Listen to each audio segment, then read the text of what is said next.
Hello. Papa-PMS tayo. Pang fourth na. Pinanood ko yung kay Amor Solomoto. Yung sa kanya parang greenish pa yung sa Manibela. Ko lang alam kung gagawin din yun sa Vespa Marikina. Malaman natin mamaya. Sabi kailangan na rin ipa-CVT cleaning tong akin eh.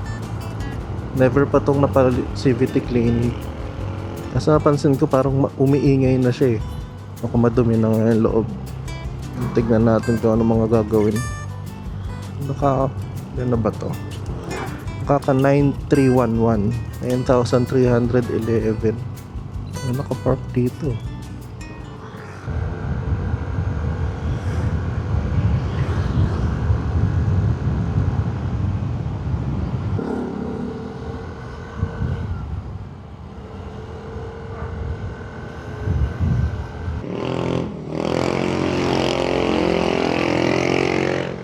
Iingay naman ng motor nun.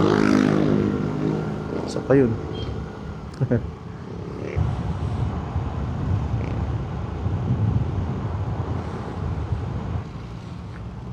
Kita ko si Vespa Max ata kumain dun sa Pares yung Boy and Nita.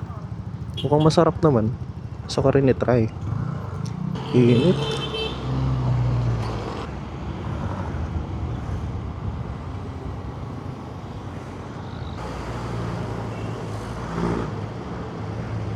Oo. Sira ulo.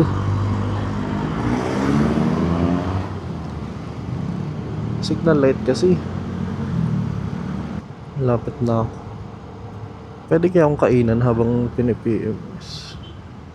Tara naman, mataas to eh.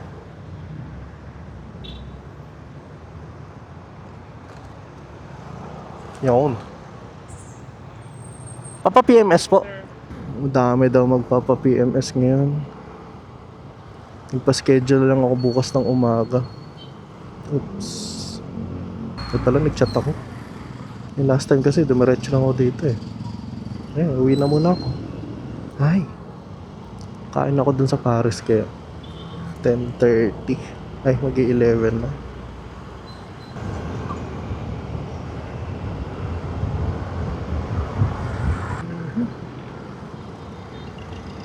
Nabutan ako ng stop pero ayokong tumigil ng 2 minutes din. Mainit. Ayun yung Paris. So, tawid tayo. Ay, open pala siya. Kala may aircon. Take out na lang ako.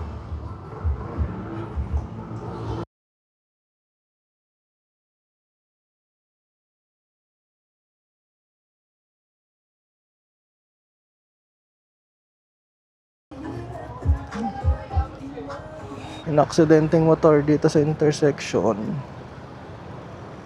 Dire-diretso siya eh.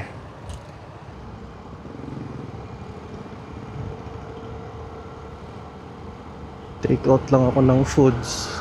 Tsaka tokbat baboy. Sa bahay ko na lang kakainin pang lunch. Dudugtong ko na lang yung video bukas. Ano man ginawa? Bumili lang ako ng food sa Bayanita. Bukas na lang yun sa PMS. Hello?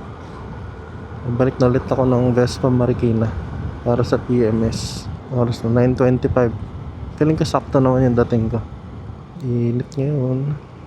Yung Pares pala kahapon. Hindi ko masyado gusto. Mas gusto ko yung Pares House ata. Pares House Marikina. Mas mahal din, 180. Ganda ng MX-5. Iniisip ko pala kung kailan ako pupunta ng Mias. Iniisip ko baka bukas, Saturday. Meron din event yung Antipolo sa Inares. Yung Vespa Odax nila. Odax Antipolo. Titignan ko lang kung ano meron dun. Kapag masipag ako, diretso ako ng Mias. Nag-stop bigla yung camera. Akala ko nag-overheat. Napuno lang pala yung SD card ko. Ano ko napuno yung 256? So baka hindi ko pa kasi nade-delete yung mga luma na videos. Ganda ng Corvette, pulang-pula. Ano ulit?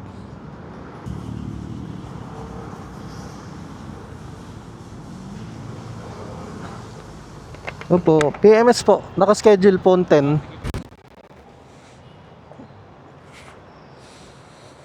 Ayan, bago ligo. Ay, higpit na ulit ng brakes. In-adjust nila. Thank you po.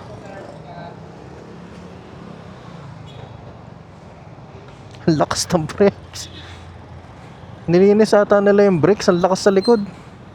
Di makago. May maatras na sasakyan. Parang bumagal yung ano. Parang kada. Nung nalinis. Pina-CVT cleaning ko to. May punta ko ng throttle and ko. May nakitang problema dito kanina eh. Tumatagas daw yung oil sa CVT. Pero nung nilinis na, in-observe, hindi naman na daw. Kala ko may dagdag ano pa gagawin. Mahal nga nang binayaran ko dito kasama yung CVT cleaning. Tapos may, ewan ko kung ano yung mga iba pa. 3,900 lahat ng binayaran ko. Mahal din. Bumagal yung ano niya. Parang kada. Parang humina. Hindi na dumadamba masyado.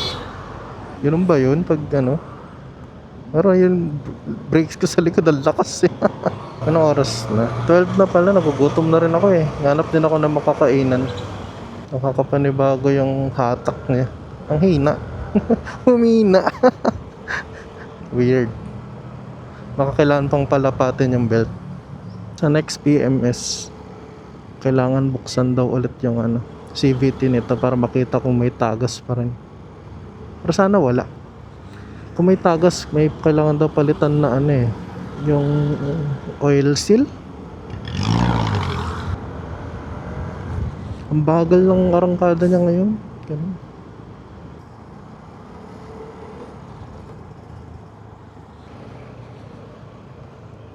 Parang nag-iba talaga yung response na tong throttle. Observe na lang muna. Pwede na mag long ride ulit. Ayun, nakita ko na. May parking ba sila? Ano ba dyan sa harap? Pwede siguro mag-park dito sa harap nila.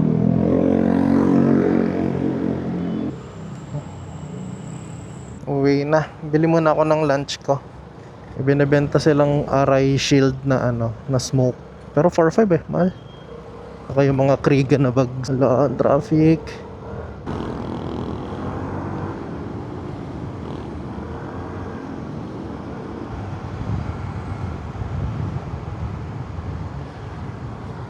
Parang mas gusto ko pala mag 24 chicken kaysa mag Jollibee. 24 chicken na lang bibilin ko.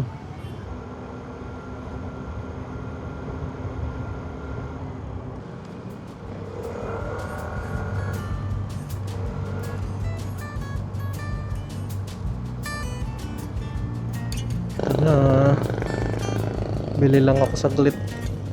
Gutom na ako.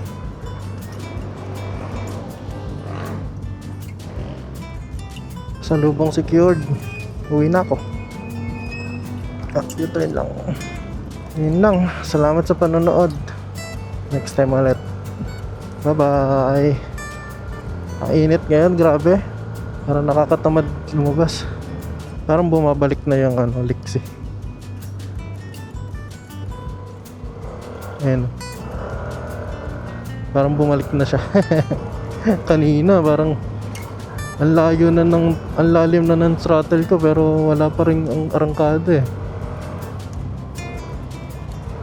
Lumapat na siguro. Nice.